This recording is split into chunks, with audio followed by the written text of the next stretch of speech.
And my dear students, good evening to all of you.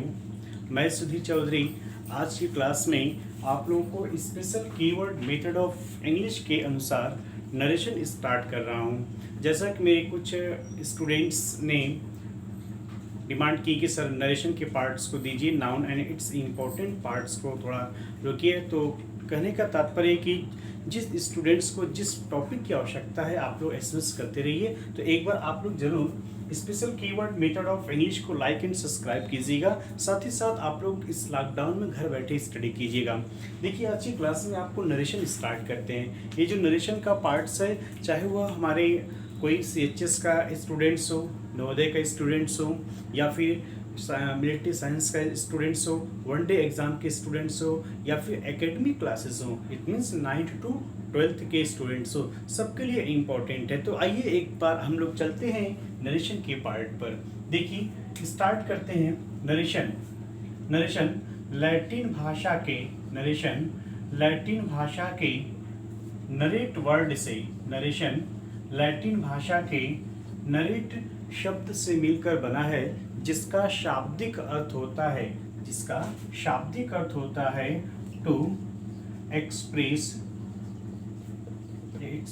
Any statement. इसको आप अपने माध्यम से अपनी भाषा में अभिव्यक्त कर सकते हैं, जिसका शाब्दिक अर्थ होता है टू एक्सप्रेस एनी स्टेटमेंट। किसी कथन को अभिव्यक्त करना, वो हमारा नरेशन कहलाता है। तो ठीक उसी प्रकार से हम लोग आगे बढ़ते हैं और दिखाते हैं इसमें कि आपको आगे में कौन कौन से पार्ट्स मिलते हैं। देखिए आपको स्टार्ट करते हैं तो इसमें बताते हैं एक आपकी डायरेक्ट नरेशन, जिसको बोलते हैं डायरेक्ट स्पीच भी कहा जाता है।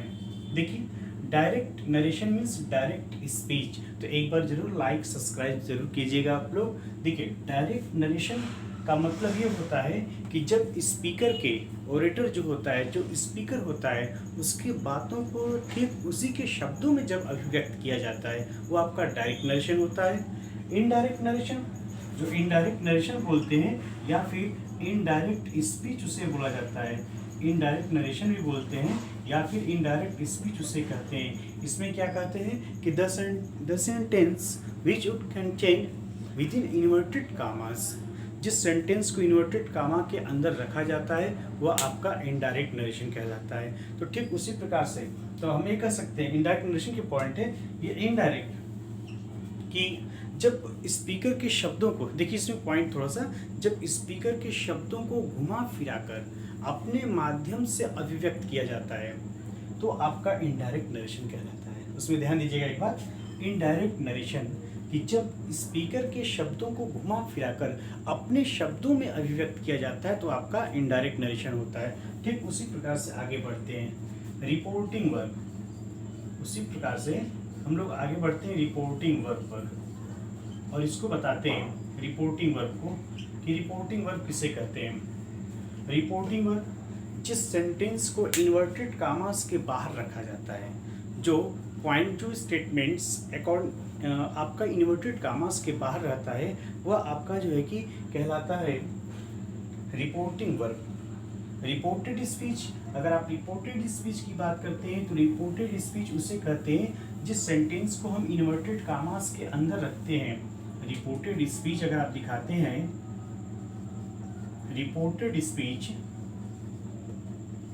रिपोर्टेड स्पीच तो इसको कहा जाता है कि जब किसी सेंटेंस को इन्वर्टेड कामास के अंदर रखा जाता है वो आपका रिपोर्टेड स्पीच होता है। ध्यान दीजिएगा, पंक्चुएशन का विशेष ध्यान दीजिएगा। कभी भी किसी भी सेंटेंस को आप बनाइएगा तो पंक्चुएशन का उसमें विशेष ध्यान दीजिएगा, क्योंकि पंक्चुएशन के अनुसार पता चलेगा कि काइंड्स ऑफ सेंस आप सेंटेंस से किस पार्ट में है। और नरेशन जो कभी भी आप सॉल्व करेंगे वो kinds of 5 sense of sentence के अकॉर्डिंग ही सॉल्व किया जाता है। तो देखिए आपको अब हमने एक सेंटेंस दिया, आपको एक एग्जाम्पल के रूप में हमने लिखा आपका, जैसे हमने लिखा he said to me you have to beg. He said to me you have to beg side of the road. देखिए हमने कहा जिस सेंटेंस को इन्वर्टेड कामास के बाहर रखा जाता है वह आपका रिपोर्टिंग वर्ब हो गया, ये आपका रिपोर्टिंग वर्ब हो गया। और ठीक जिसको हम इन्वर्टेड कामास के अंदर डिनोट करते हैं ये हमारा हो गया रिपोर्टेड स्पीच। अब इसमें आप लोग को विशेष ध्यान देने की बात यह है कि देखिए इसमें क्या कहा जा रहा है, किस चीज़ को पूछा जा रहा है। आपको वन बाय वन एक एक वर्ड्स पर ध्यान देने होंगे। जैसे देखिए आपको लिखा गया ही, ये आपके रिपोर्टिंग वर्ब का सब्जेक्ट हो गया, ये आपके रिपोर्टिंग वर्ब का सब्जेक्ट जिसको स्पीकर कह सकते हैं, ये आपका सब्जेक्ट हो गया। और ये आपका देखिए वर्ब, ये आपका वर्ब हो गया। देखिए टू, जब कभी भी आप टू के बाद इनडायरेक्ट ऑब्जेक्ट का प्रयोग करते हैं, अगर जब कभी ये आपके इनडायरेक्ट ऑब्जेक्ट हैं, ये आपके इनडायरेक्ट ऑब्जेक्ट हैं, ऑब्जेक्टिव के जिसको बोलते हैं, जब कभी भी आप लोग किसी से कहेंगे, संबोधित करेंगे किसी को, तो रिपोर्टिंग वर्ब के बाद वहाँ प्रीपोजिशन का प्रयोग किया जाता है। ठीक उसी प्रकार से अब आगे आते हैं रिपोर्टेड स्पीच के पार्ट में। देखिए यू हैव टू पे साइड ऑफ द रोड, ये आपका रिपोर्टेड स्पीच है। ठीक उसी प्रकार से हम लोग आगे बढ़ते हैं। देखिए बहुत ही मोस्ट इम्पॉर्टेंट पार्ट आपके एक नरेशन के पार्ट दिए जा रहे हैं। देखिए उसी प्रकार से हम आगे जाते हैं। सबसे पहले आते हैं kinds of sense of sentence के पार्ट पर, जिसको हम असर्टिव सेंटेंस देते हैं। सबसे पहले हम स्टार्ट करते हैं जिसमें असर्टिव सेंटेंस आपको दिया गया है, और इसका भी मैंने डेफिनेशन बताया था आप लोग को कि असर्टिव, असर्ट वर्ड से, असर्टिव आपके असर्ट वर्ड से मिलकर बना है, जिसका शाब्दिक अर्थ होता है किसी स्टेटमेंट को, सेंटेंस को आप एक्सेप्ट करेंगे एस और नो सेंस में, हाँ या नहीं के सेंस में, लेकिन ध्यान रहे आपके पंक्चुएशन के पार्ट्स को। तो ठीक उसी प्रकार से हम आगे जाते हैं आपके असर्टिव सेंटेंस में। और असर्टिव सेंटेंस में ये कहा जा रहा है आपको कि असर्टिव सेंटेंस में ये रिपोर्टिंग वर्ब, ये आपकी रिपोर्टिंग वर्ब, ध्यान दीजिएगा kinds of 5 sense of sentence के पार्ट पर। यदि आपके रिपोर्टिंग वर्ब, यदि आपका रिपोर्टिंग वर्ब से या सेज, से टू या सेड टू या सेड हो तो अर्थ के अनुसार, देखिए से का से हो गया, सेज टू का आपका, सेज टू का आपका यहाँ पर सेज रख दिया जाएगा। ये देखिए आपका से टू है तो आपका टेल हो जाएगा, अगर आपका सेज टू है तो भी टेल्स हो जाएगा, और आप उसके बाद से सेड टू है तो आपका टोल्ड हो गया, और सेड है तो आपका सेड का ओनली सेड रखा जाएगा। ये आपके पार्ट है। ठीक उसी प्रकार से देखिए आपकी इन्वर्टेड कामास, जो आपका इन्वर्टेड कामास है, इन्वर्टेड कामास के स्थान पर, इन्वर्टेड कामास के स्थान पर आप दैट का प्रयोग करेंगे, इतना ध्यान दीजिएगा। और कभी भी आप पूरे नरेशन को पढ़िए, पूरे नरेशन का आप स्टडी कीजिए, तो आप इतना ज़रूर ध्यान दीजिएगा कि पूरे नरेशन को पढ़ते समय आपके दो पार्ट कंटिन्यू चेंज मिलेंगे, एक आपका रिपोर्टिंग वर्ब और दूसरा आपका एट प्लेस ऑफ इन्वर्टेड कामास, दूसरा आपका इन्वर्टेड कामा के पास का जो पार्ट रहता है वो पार्ट आपका चेंज रहेगा। बाकी सब आपका change of person, change of tense, ये सब आपका उसी प्रकार से किया जाएगा जैसे आप करते थे, उसी प्रकार से करेंगे रूल के अकॉर्डिंग। लेकिन आपको दो चीज़ों का विशेष ध्यान देना होगा, और ध्यान रहे कभी भी नरेशन पढ़ते समय आपको जो है कि ये ध्यान देने की बात है कि आप पंक्चुएशन के किस पार्ट्स पर जा रहे हैं। ओके, आते हैं अगले पार्ट पर। देखिए इसके नेक्स्ट पार्ट पर how to change, change of person के पार्ट्स को दिखाते हैं। उसके बाद दिखाते हैं how to change, change of person. देखिए आपको special keyword method of English में डेली डोज का भी पार्ट है, उसको भी अध्ययन कीजिएगा। अब देखिए इसमें how to change, change of person, कैसे, हाउ टू कैसे करना है, बदलना है change of person. You know आपको अच्छी तरह पता है कि पर्सन तीन प्रकार के होते हैं, first person, second person, third person. First person का मतलब होता है आई एंड वी, जिसको हम स्पीकर बोलते हैं। आई का मतलब मैं हो गया, देखिए आई का मतलब मैं हो गया और वी का मतलब हम हो गया। है ना। ये आपके स्पीकर हो गए। जो बोलने वाला होता है वक्ता, उसको हम बोलते हैं फर्स्ट पर्सन। आप कह सकते हैं इनको फर्स्ट पर्सन आपकी हो गई है। उसके बाद से आपके सेकेंड पर्सन में यू हैं, जिसको आप LISTENER लिसनर बोलते हैं। दूसरे शब्दों में आप कह सकते हैं ऑडियंस, आप इसको कहते हैं ऑडियंस, इसको हम कहते हैं सेकेंड पर्सन। ये आपके सेकेंड पर्सन हो गए। ठीक उसी प्रकार से थर्ड पर्सन, किसी व्यक्ति का नाम आ गया। अदर वर्ड्स योर प्रोनाउन में बिकम ही, शी और इट एंड दे। देखिए जो दे वर्ड है ये आपका है तो थर्ड पर्सन, बट ये प्लूरल में प्रयोग किया जाता है। तो आते हैं हम kinds of sense of sentence के पार्ट्स के जो अंतर्गत प्रयोग किए जाते हैं, उस पार्ट में आपको दिखाते हैं कि देखिए किस तरीके से प्रयोग किए जा रहे हैं। चेंज ऑफ पर्सन में लिखा गया how to change of person, I and we speaker हो गए first person, you listener second person जिसको ऑडियंस बोलते हैं, name he she it and they ये आपके थर्ड पर्सन है। थर्ड पर्सन का मतलब जिसके बारे में हम व्याख्या करते हैं। When we start to explain about any person, place or things, so definitely those are called third person. देखिए नेक्स्ट पार्ट पर आते हैं। अब हमने आपको दिया है, एक बार ध्यान दीजिएगा कि आपका जो रिपोर्टेड स्पीच में स्टेटमेंट है रूल के अकॉर्डिंग हमेशा उसके अपोजिट साइड में जाता है। इतना विशेष ध्यान दीजिएगा। जैसे देखिए हमने कहा रूल नंबर फर्स्ट में हमने कहा कि यदि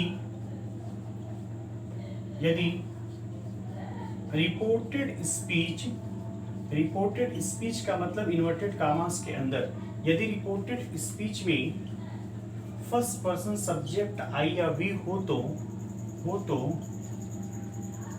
उसे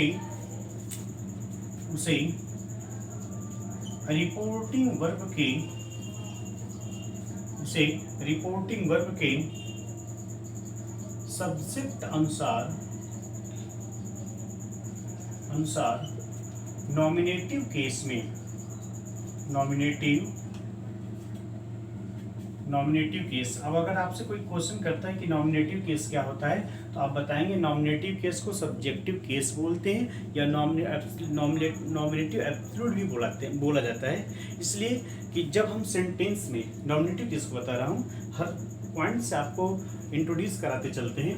नॉमिनेटिव केस का मतलब कि जब सेंटेंस में डायरेक्ट नाउन या प्रोनाउन का प्रयोग किया जाता है सब्जेक्ट के रूप में, तो आपका नॉमिनेटिव केस कहलाता है। नॉमिनेटिव केस में बदल देते हैं। ठीक उसी प्रकार से आगे बढ़ते हैं। देखिए यदि रिपोर्टेड स्पीच में फर्स्ट पर्सन आई या वी हो तो उसे रिपोर्टिंग वर्ब के सब्जेक्ट अनुसार नॉमिनेटिव केस में बदल देते हैं। देखिए आपको एग्जांपल में मैंने दिया है, एग्जांपल में आपको दिया गया, जैसे हमने लिखा ही सेड टू मी, से आपको लिखा गया he said to me I have to buy important